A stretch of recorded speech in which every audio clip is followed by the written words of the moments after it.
Urs Fischer is a Swiss artist, but for many, many years now, he lives in the United States. When I met him, he was quite young, I think in his early 30s. I got introduced to him by Ugo Rondinone, both being Swiss and friends together in New York. Very different to Ugo, a big, burly man, tattooed from top to bottom, very unlike a Swiss, but Urs in Latin means bear. He was aptly named because he was a real bear of a man. He began to be known for interesting sculptural work that had a temporary aspect to it, like he built a wall which the foundations were fruit and vegetables. So as the vegetables rotted away, the wall collapsed. He built a Swiss chalet out of bread loaves. Sounds silly, but it looked fantastic. He also made classical figures like Greek or Roman statues out of candle wax, which you could light at several points, and the work just melted away. And there's something fascinating and I think very important about works that are very temporary. Many years later, an Argentinian sculptor who is very good, Adrian Villar-Rojas, works very much along the same principles. What became important for me, and obvious to me, is to find interesting sites, because good international artists are invited all the time to exhibit in museums. And while each city is different, each gallery is different, basically they're white cubes. And there's only so much you can do in their installation. But to find something like a meat market, or in Urs's case, we eventually found the Cockatoo Island, gives them a completely different challenge. And I said previously, the work then is anchored into an Australian setting. I mean, Richard Long's 100-mile walk in the bush in Australia with a shot of a kangaroo is typically Australian.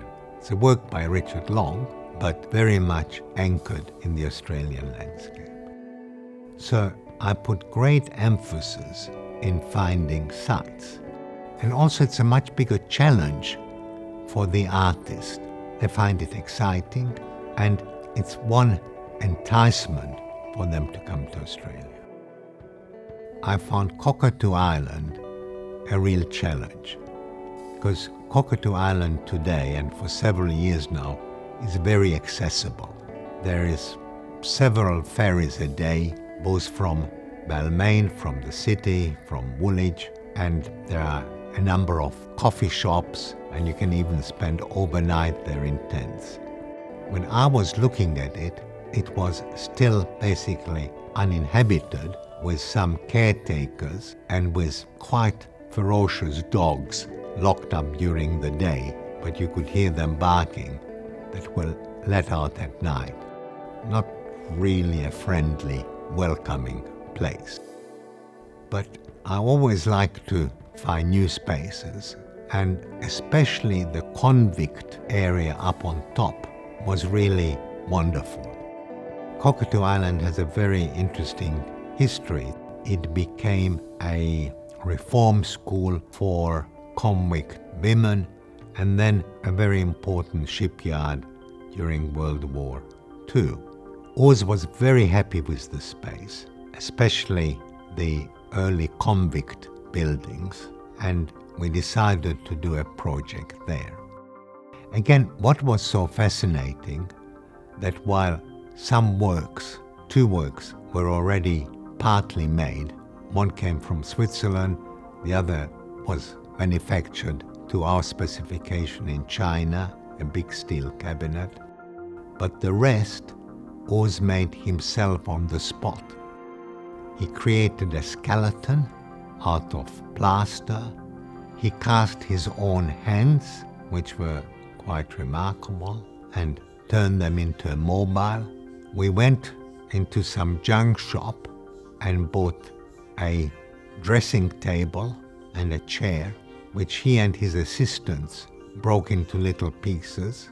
And then he asked me to help him sticking it together as well as we could and put the chair on top, and that became the artwork.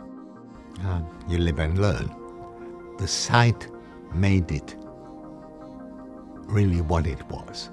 If you would have had it in a gallery, in a way it would have been like a survey show of Urs's work. But it really interacted, a skeleton in an old sandstone room, hands hanging down in another small space, a head in a corner, really had another dimension to the work.